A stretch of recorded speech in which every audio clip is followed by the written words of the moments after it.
আসসালামু আলাইকুম গাইস, কি অবস্থা? এই যে আমাদের মস্ত ভাই এখন একটা ডাব খামো। ঠান্ডাও লাগছে বাবারাও। না না না ডাব ঠান্ডা মাঝে ডাবটা কেউ ডাব খাইতে মনে হচ্ছে, খাম, ঠান্ডা লাগলে লাগ, সমস্যা নেই। করে গেলা 180 180, আপনারা আমি ভালোবাসি। ঠিক আছে না মস্ত ভাই? ডাব কত করে? 140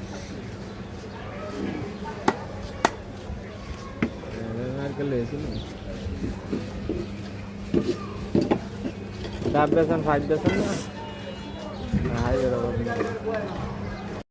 ইমরান, তুমি ডাব খাইতেছো? মিষ্টি, ডাবের পাইরে অনেক মিষ্টি। সেই স্বাদ না? ভালো হয়েছে বাবার অবস্থা। অনেক স্বাদ। তুমি খাইবা না? তুমি বিদ্যুৎ খাই। আচ্ছা ঠিক আছে। আচ্ছা ঠিক আছে।